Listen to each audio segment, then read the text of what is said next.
Thanks for clicking on the video. Today I'm back in the woods with Mike, with Amber, my dog. We're here at the Viking House.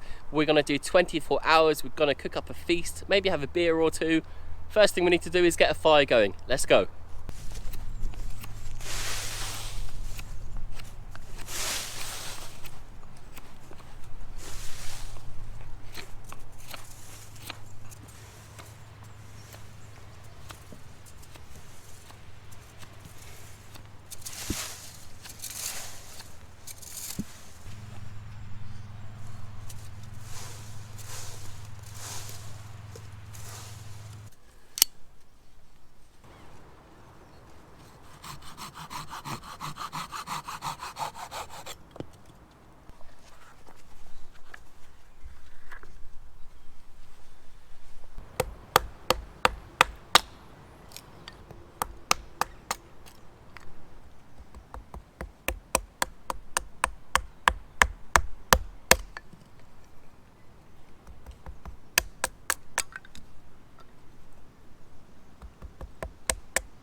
So we've got our little smouldering ember. Before that goes out, I've got some cramped ball or King Alfred's cake, also known as Daldinia concentrica.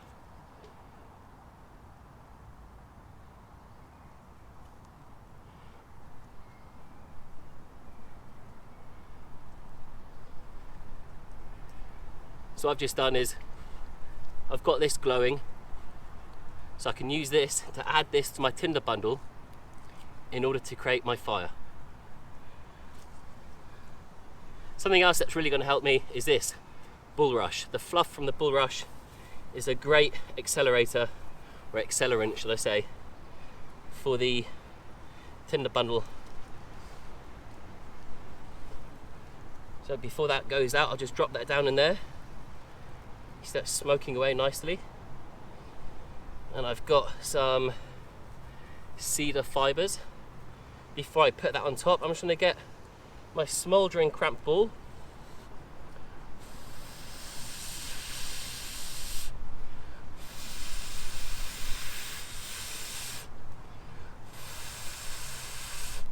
I'm going to add that to it.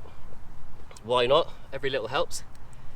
Always just use what you can. Add a bit more of this, and I might as well add a bit more of this fluff Put that there.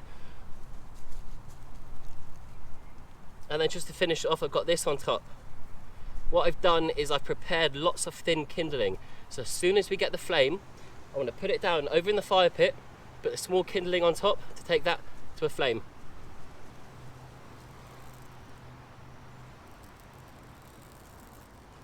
Now before it actually catches light, let's move over to the fire pit.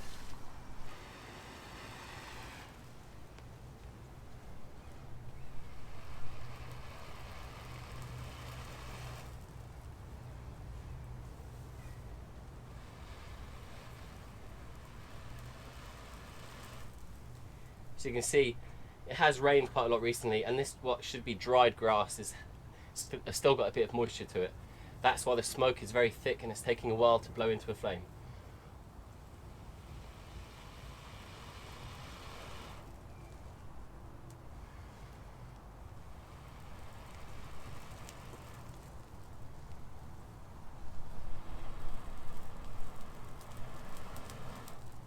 And we're very close to a flame.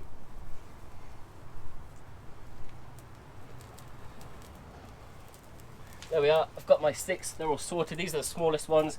I've got a small platform I've put down there in the fire pit already. And as that dense tinder bundle smoulders away, smokes away, flames away, I'll just carefully, one by one, put these on. It will probably smother the fire, but I'll just lean into the fire pit and I'll blow it, and they should all catch light, and we'll have a nice fire that we can cook on.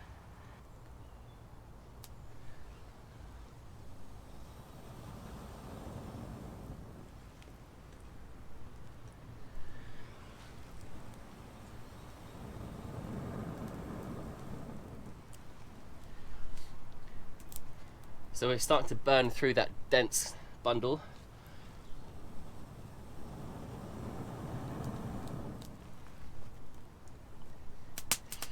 In a situation like this, what would really help would be to have a few pre-made feather sticks. But we chose the lazy option and we just made thin sticks, but it's fine. Look, we're going now. You can hear that crackle, that popping. That means you've got your fire.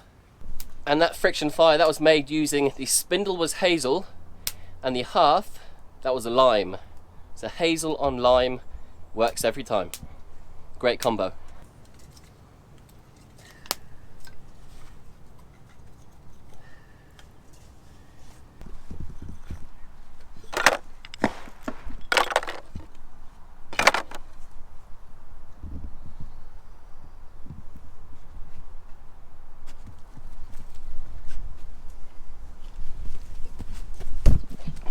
Give me that, give me that, give me that bull. So we've got the fire going. It's now time to get a few foraged materials. What do I mean? Well, some foraged greens. We're looking for some wild chives and some wild garlic. And I've just come across, you can see there's a really muddy track here. They've been doing lots of forestry work. But I've come across some of these primrose flowers. And in one of my previous videos where I'm in the woods and I bake some bread, I show you and I talk to you about these primrose flowers. They're a great little snack when you're out in the woods. And they've got a really nice floral flavour. I could eat those all day. So we just found the wild garlic, it's in the woods. I use this stuff every year, it's really good. And this is what you're looking for. These leaves right there. To double check, yeah, smells of garlic, very strong, very pungent. You don't want to use too much of this when it comes to cooking. So I think we'll just pick a little bit and head back to camp.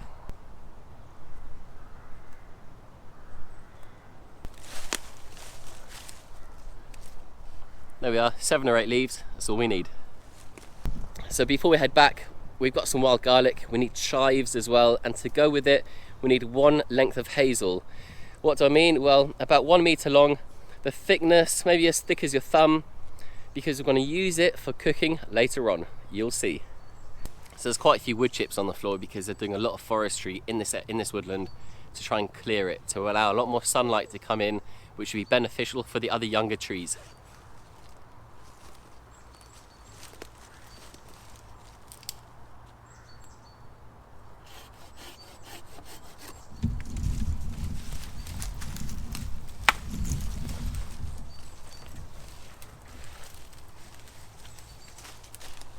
Hazel, thumb thickness, we want about 1 meter. ish. In case we need any more or any skewers, I'm going to take this extra length with me.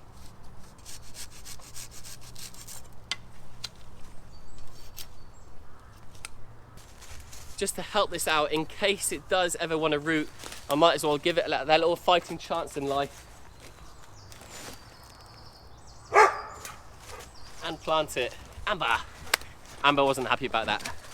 So when it comes to picking wild garlic, one thing you don't want to pick are these. They're called lords and ladies, and they're very poisonous.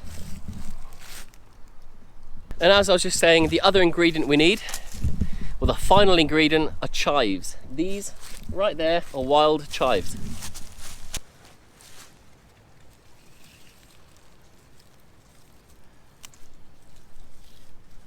Very important rule when it comes to foraging is never pick everything.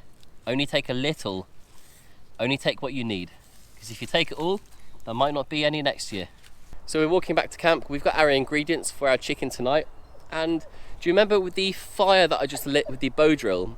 I used a cramp ball fungus or a King Alfred's cake. Those black ones, very crumbly but great for when it comes to catching, spreading or prolonging the life of an ember. What are they? Well, this is them.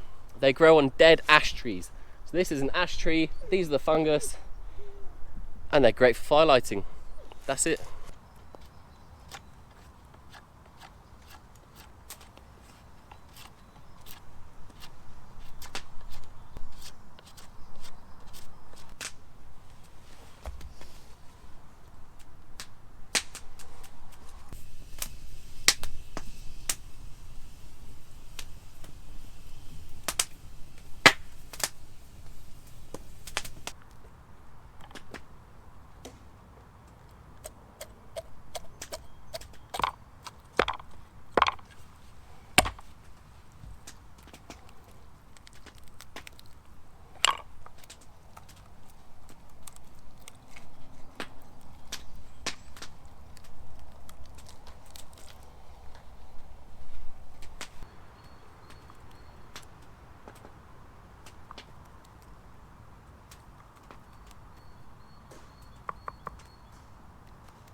And all we need now is to reorganize the fire, get this down hanging between two smaller fires, and that way, wait an hour or so and we'll have chicken.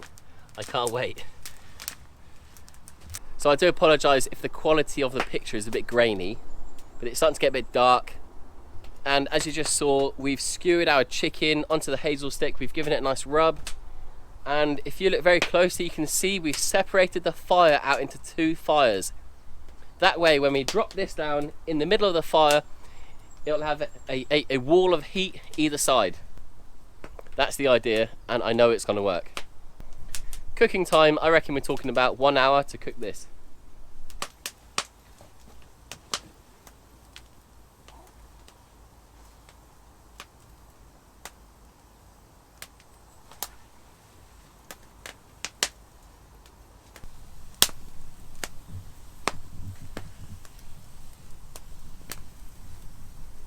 So now that the chicken's on, we have to wait about 1 hour, so it's time to kick back, have a beer.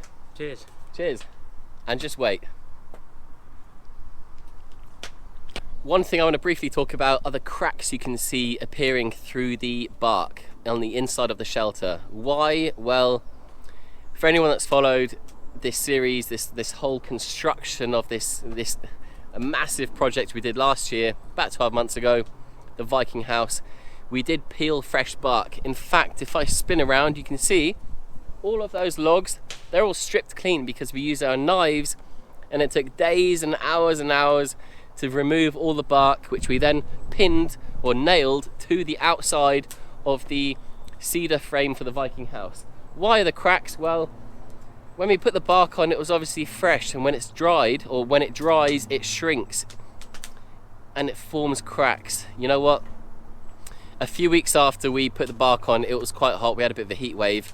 We realized that a lot of cracks were forming, and from all the hard work we went through to peel that bark, it was almost heartbreaking to see those cracks form, because it means that this shelter, if you're going to sit or sleep in this shelter when it rains, you know what, you're going to get dripped on. So we learned a lot from that.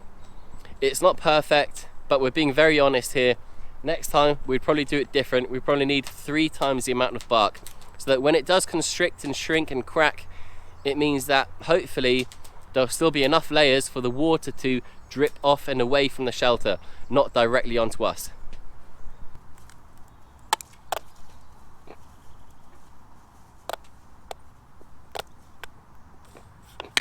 Someone's definitely Don't put that in. Sounds like this guy got corona, trust me. So as you've just seen, we've got the chicken on the go. You might be wondering, well, what is he going to do with the wild garlic and the chives? Well, I've just squirted a bit of mayo into my little wooden cup that I made a few years ago on my wooden lathe. And now I've got my garlic and my chive, I've wrapped it up. I'm now going to chop it and I'm going to mix it into my mayonnaise.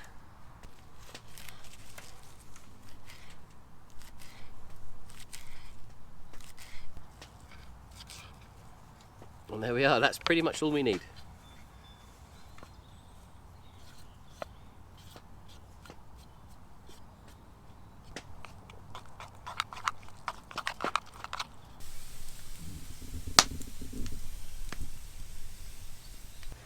So if you're wondering where I'm sleeping tonight, I'm sleeping right here on this bed that I made a year ago. And all I do is I just cover them with deer hides. I just cover the bed with deer hides. Like that. Another one down there.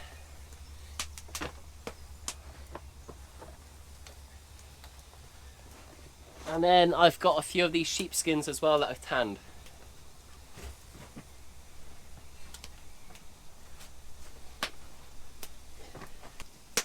And there you are, lovely comfortable bed.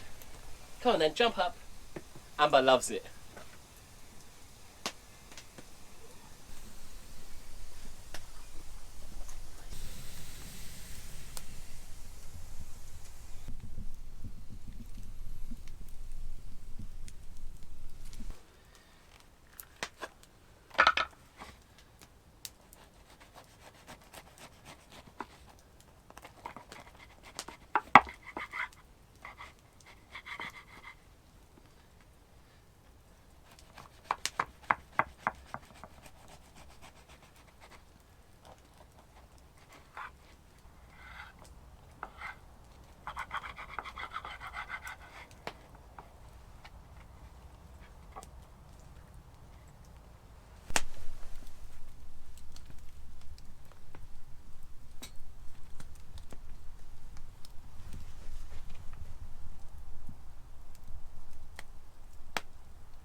That garlic, really strong.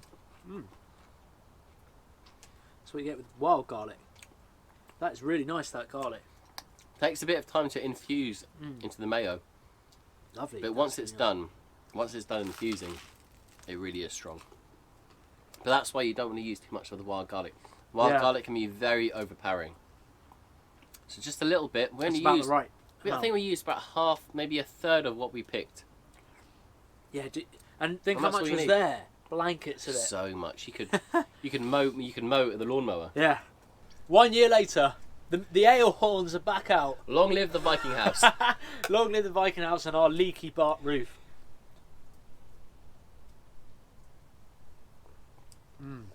Fine ale, fine food. What more could you want? Exactly. So if you're all still watching, I just want to say this chicken is juicy. It's really tasty. The crunchy bread, the wild chive and garlic dip to go with it. It's amazing. And the beer as well. Really good.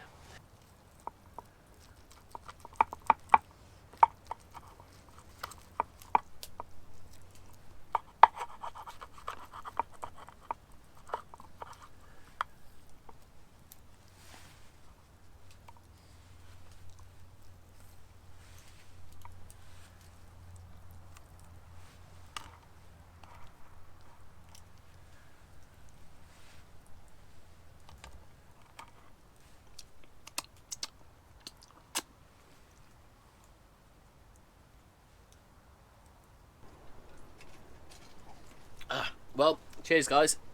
Once again, thanks for watching. What you have probably noticed with these videos is I like to take a few basic, simple ingredients into the woods and try and use them, cook them and present them in a slightly different way. A way that makes it a bit more exciting, a bit more interesting, a bit more tasty. And that's exactly what we've done tonight.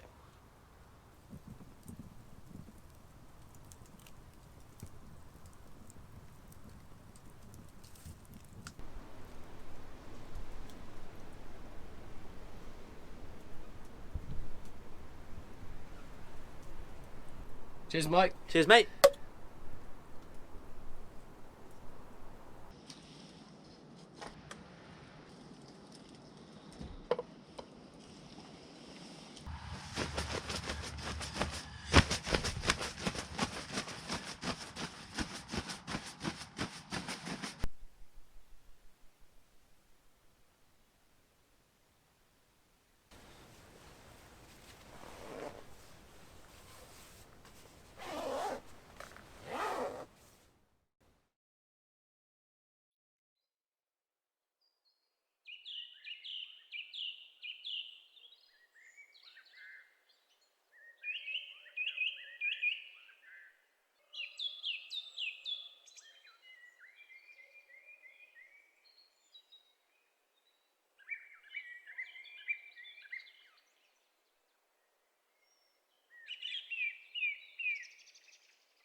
Well, that's about it. Thanks for watching the video. If you haven't already, please hit the subscribe button and I'll be back soon. I'm not sure when, but I'll definitely be another irregular upload.